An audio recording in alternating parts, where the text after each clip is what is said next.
Sick of people at ESPN or Sports Center who think they have their heads on their shoulders, but they really don't. Well, it's time for the number one rated sports show on the web, the Jimmy McKay Sports Show. And we are going to have nothing but a good time here. Woo! Now it's time for the Jimmy McKay Sports Show. We are live and editing and giving it to you now. Here we go, my sports fans. A little bit of poison for you tonight. Woo! Hey, how you doing out there? It's me, your host, Jimmy McKay, for each and every Tuesday night at 7 p.m. I'm glad that you joined us this week, and I am apathetic.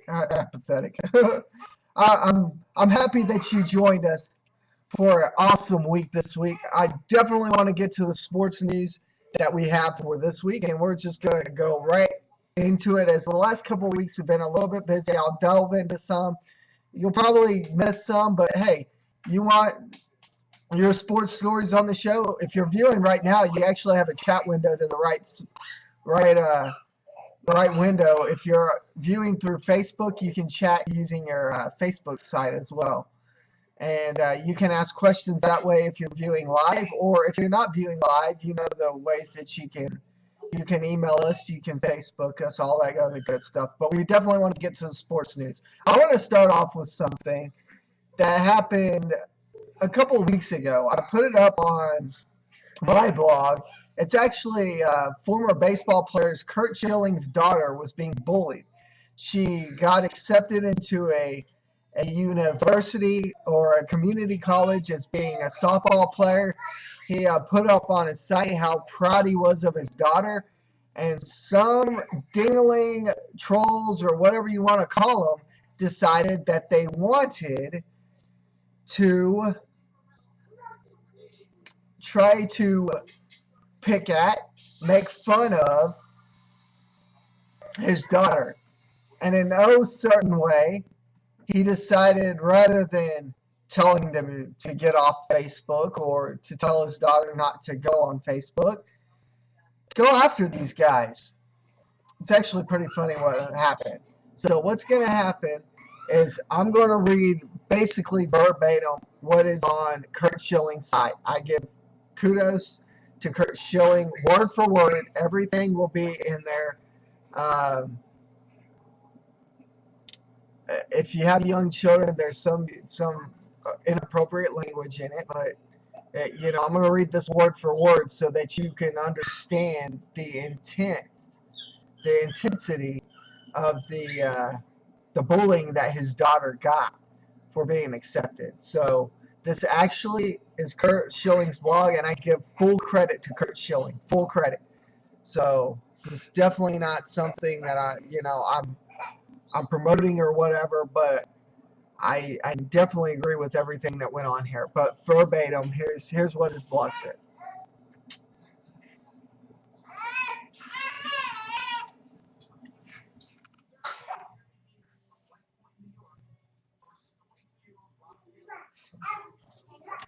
The article is called, "Is It Twitter's Fault?"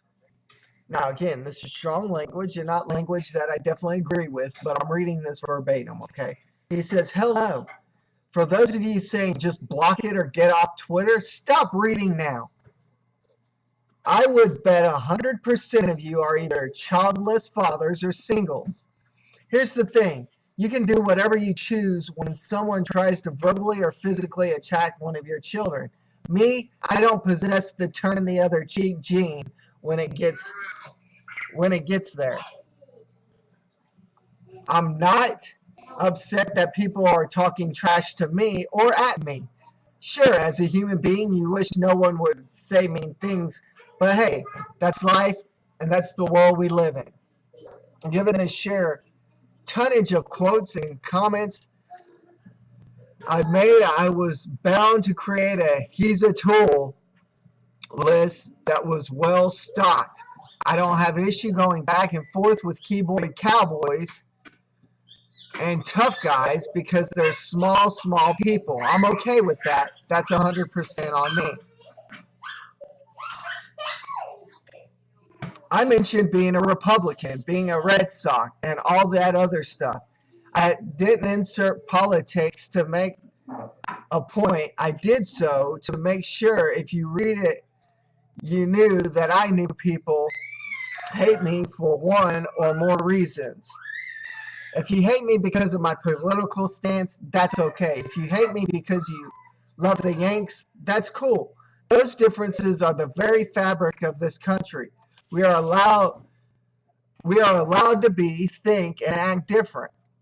Men and women have died for over 239 years, so you and I could debate and argue politics, religion, evolution, baseball, sports, whatever, without death as a potential argument finisher. Check out the comments. So many start with, I don't agree with your politics, or I'm a Democrat, or something along those lines. You don't need to caveat your opinion with your political affiliation because I don't care. I'm interested in your opinion for most of you for the discussion and or the argument. You don't like me because I talk too much. I have an insane passion for what I love and what I believe. I usually don't have a yes or no answer for anything. Just ask Karl Ravech. If that annoys you and or makes you not like me, that's cool. I get it. If that makes you hate me, while I can't understand that even a little, that's okay. Again, that's what we are allowed to do. Speak and think freely. The boys that have gotten bad fallout from this, do I feel bad? No. Do I sympathize? No. Whatever is the result is 100% on them. No one asked them to do it. No one forced them to do it. They made sexually aggressive and sexually explicit comments at and to my 17-year-old daughter, and even when given a chance, when I did in every instance to back off and move on, they did not.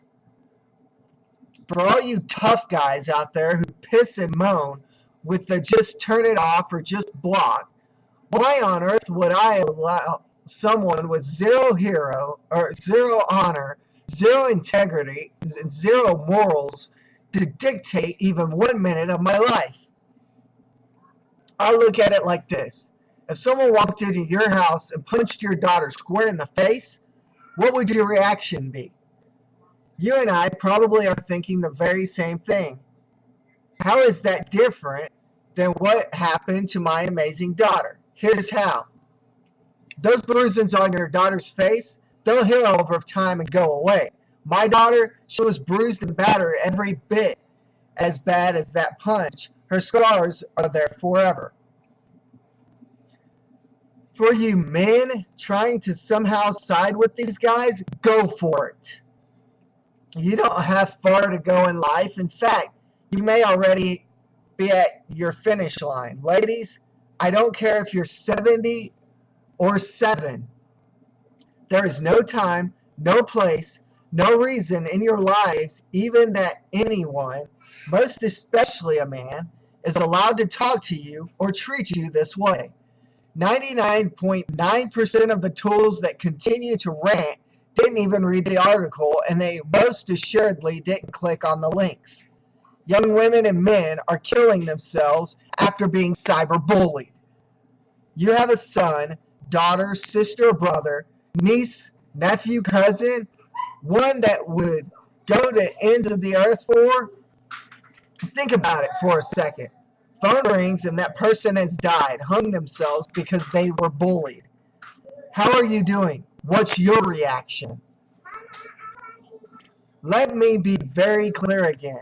I have no issues with people ragging other people. It's been a part of my life for 40 some years. Ask an athlete, soldier, fireman, policeman. Locker rooms might be the most uncivil places on the planet. We say things to each other in their no way that no one else is allowed to say to us. It's how you express your love to your teammates, coworkers, brothers in arms. I am just about 100% sure no one and nothing in that environment brings that outside and for a good reason. Get on me, rag me all you want. People from Rhode Island, until everything comes out, I can't fault you one bit saying the things that you say and being angry about how that all ended. It goes on to talk about, money and stolen, blah blah blah. The company supposedly they had it stolen.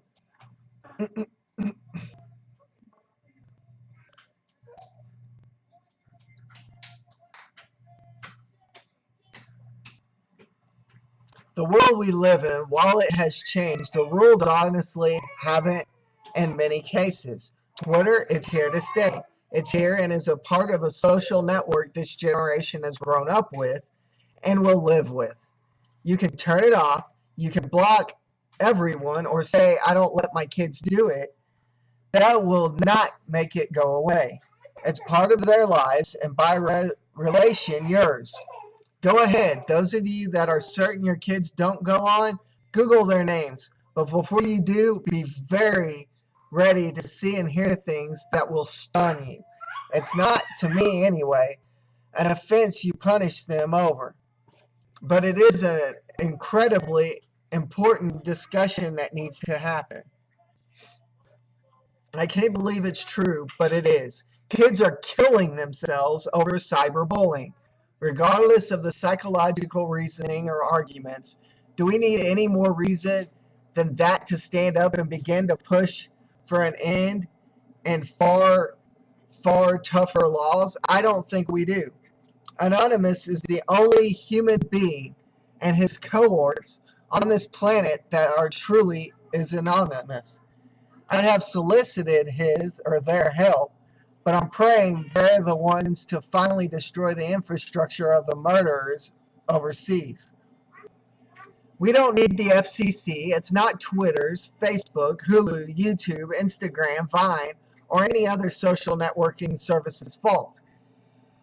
Human beings are at fault, and there is absolutely no reason to not hold any and every one of them accountable. You don't need money. You don't need celebrity to out these toolboxes. Just a desire to take a bully in front of the public. Nothing a phony tough guy is more scared of than being outed, I bet. Let's find out. In the meantime, God bless, and to our war fighters, Godspeed and thank you, Kurt. P.S. Forgot to show you Internet Sleuths, the latest studs. Okay, that's what it said. And Gary 38, your daughter ugly, bro. Nobody wants to rape that horse. Nobody wants to rape that horse. And then another one that says other things that are just at Gabby S. Schilling. I know you want my blank meat sandwich. Those two guys